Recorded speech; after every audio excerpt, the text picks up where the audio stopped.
चलिए आज बात करते हैं भारत के एक ऐसे टॉप सीक्रेट खुफिया मिशन की जिसकी कहानी बहुत कम लोग जानते हैं।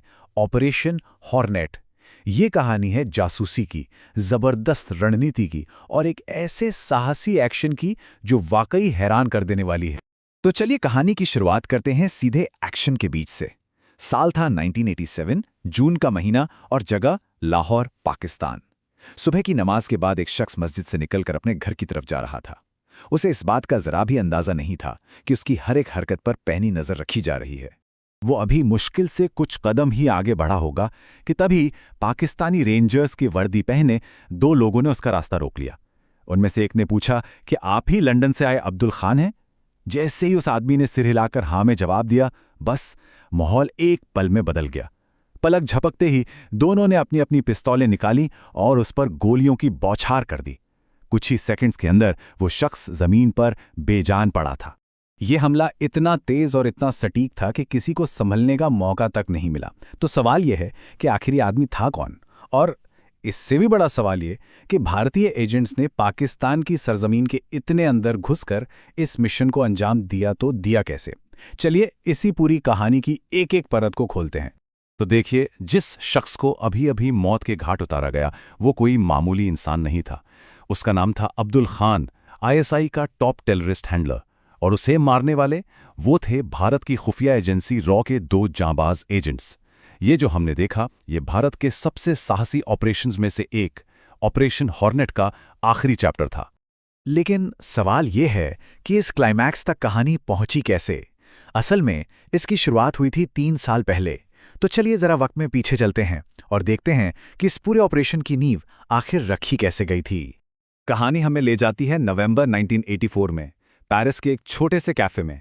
यहाँ रॉ के एक अंडरकवर एजेंट संजीव जिंदल कुछ खुफिया दस्तावेजों को खंगाल रहे हैं। और इन कागजों में जो जानकारी थी वो भारत के खिलाफ एक बहुत बड़ी और बेहद खतरनाक साजिश की तरफ इशारा कर रही थी। जिंदल की जांच में 4 नाम बार बार सामने आ रहे थे। पहला, अब्दुल खान। ये आईएसआई का हैंडलर था जो लंदन में बैठकर भारत में आतंकी नेटवर्क चला रहा था। दूसरा, बीएन संधू, एक खालिस्तानी ऑपरेटिव। तीसरा, अवतार सेठी, जो कैलिफोर्निया से इस पूरे नेटवर्क को फंडिंग दे रहा था। और चौथा, हरबख्श सिंह, इनका एक मेन गुर्गा। मतलब साफ था, ये चारों मिलकर भारत के खिलाफ एक बहुत ही घातक साजिश रच रहे थे। अब देखिए, जिंदल ये सारी इंटेलिजेंस लगातार दिल्ली हेडक्वार्टर को भेज रहे थे, लेकिन वहां से कोई जवाब ही नहीं आ रहा था। ये जो चुप्पी थी ये उन्हें अंदर ही अंदर खाए जा रही थी। वो अच्छी तरह जानते थे कि हर गुजरते दिन के साथ ये खतरा और भी बड़ा होता जा रहा है।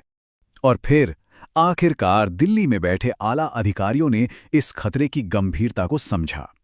दिसंबर 1984 में रॉ के एक सीनियर ऑफिसर अनुज भारद्वाज ने एक सीधा ऑर्डर जारी किया, एजेंट जिंदल को फौरन दिल्ली बुलाया जाए।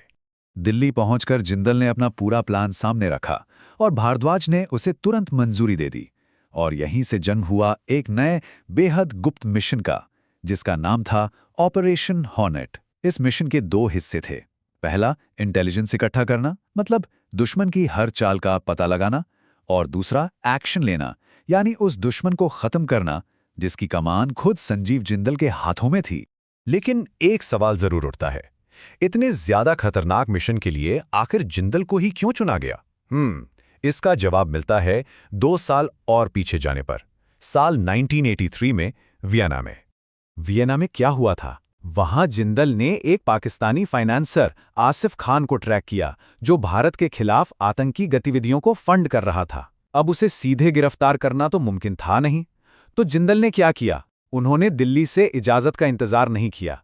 उन्होंने एक साइलेंट एलिमिनेशन का प्लान बनाया और उसे अंजाम भी दे दिया। इस एक घटना ने यह साफ कर दिया था कि जिंदल मिशन पूरा करने के लिए किसी भी हद तक जा सकते हैं। चलिए अब वापस आते हैं ऑपरेशन हॉर्नेट पर। मिशन को हरी झंडी मिल चुकी थी और रॉ ने इस आतंकी नेटवर्क की एक एक कड़ी को तोड़ना शुरू कर दिया था।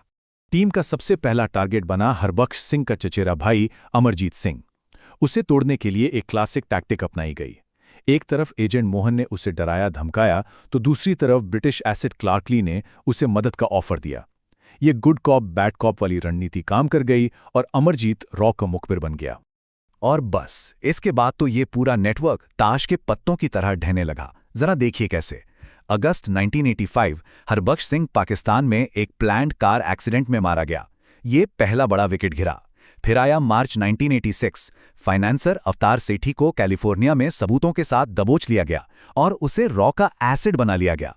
मतलब रॉ ने न सिर्फ उसे पकड़ा बल्कि उसे अपना ही हथियार बना लिया। सेठी से मिली जानकारी पर एक्शन लेते हुए लंदन से 6 आईएसआई एजेंट्स को देश निकाला दे दिया गया। इससे ब्रिटेन में आईएसआई की कमर ही टूट गई। और आखिर में नवंबर 1986 में नेटवर्क का दूसरा बड़ा नाम बीएन संधू, उसे भी लंदन पुलिस ने गिरफ्तार कर लिया। लेकिन कहानी यहीं खत्म नहीं हुई।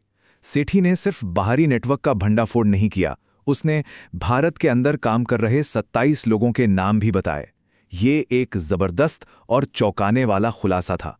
इससे पता चला कि इस नेटवर्क की जड़ें देश के अंदर तक कितनी ज्यादा गहरी थी। ये लिस्ट हाथ लगते ही एक और साइलेंट क्लीनअप ऑपरेशन शुरू किया गया। इसके तहत उन 27 में से 18 देशद्रोहियों को बड़ी खामोशी से रास्ते से हटा दिया गया। ना कोई केस बना, ना कोई खबर आई। तो अब तक क्या हुआ था? पूरा का पूरा नेटवर्क तहस-नहस हो चुका था। अब सिर्फ एक ही शख्स बचा था, इस पूरे खेल का मास्टरमाइंड, अब्दुल खान। और इसी के साथ कहानी वापस वहीं पहुंच जाती है जहां से हमने इसे शुरू किया था। अब्दुल खान को लग रहा था कि रॉ का असली टारगेट तो संधू था, वो नहीं। वो इस गलतफहमी में था कि वो तो सेफ है, और इसी झूठे आत्मविश्वास में वो बेफिक्र होकर अपने घर लाहौर वापस आ गया। और बस यही उसकी जिंदगी की सबसे बड़ी और आखिरी गलती साबित हुई। जून 1987। मस्जिद से जैसे ही वो बाहर निकला, 2 रॉ एजेंट्स ने उसे रोक लिया। उसकी पहचान पक्की की और 9 गोलियां उसके सीने में उतार दीं। सालों से भारत में आतंक का खेल खेलने वाला अब्दुल खान अपने ही देश में दिन दहाड़े मार दिया गया। तो ऑपरेशन हॉर्नेट ने सिर्फ एक आतंकी नेटवर्क को ही खत्म नहीं किया, बल्कि इसने दुश्मनों को एक बहुत साफ और सख्त संदेश भी भेजा। दुनिया के सामने, मतलब ऑफिशियली, लाहौर पुलिस ने इसे बिजनेस राइवलरी का मामला बताकर फाइल बंद कर दी। लेकिन आईएसआई हेडक्वार्टर में तो हड़कंप मच गया था। असली सच तो उन्हें पता था। सच ये था कि भारत की खुफिया एजेंसी ने उनके घर में घुसकर उनके टॉप ऑपरेटिव का सफाया कर दिया था। तो आखिर में एक सवाल सोचना जरूरी है, जब दुनिया को दिखाने वाली कहानियां सच पर पर्दा डालती हैं, तो फिर ऑपरेशन हॉर्नेट जैसे मिशन उन खामोश जंगों के बारे में हमें क्या सिखाते हैं? वो जंगें जो हमेशा परछाइयों में लड़ी जाती हैं,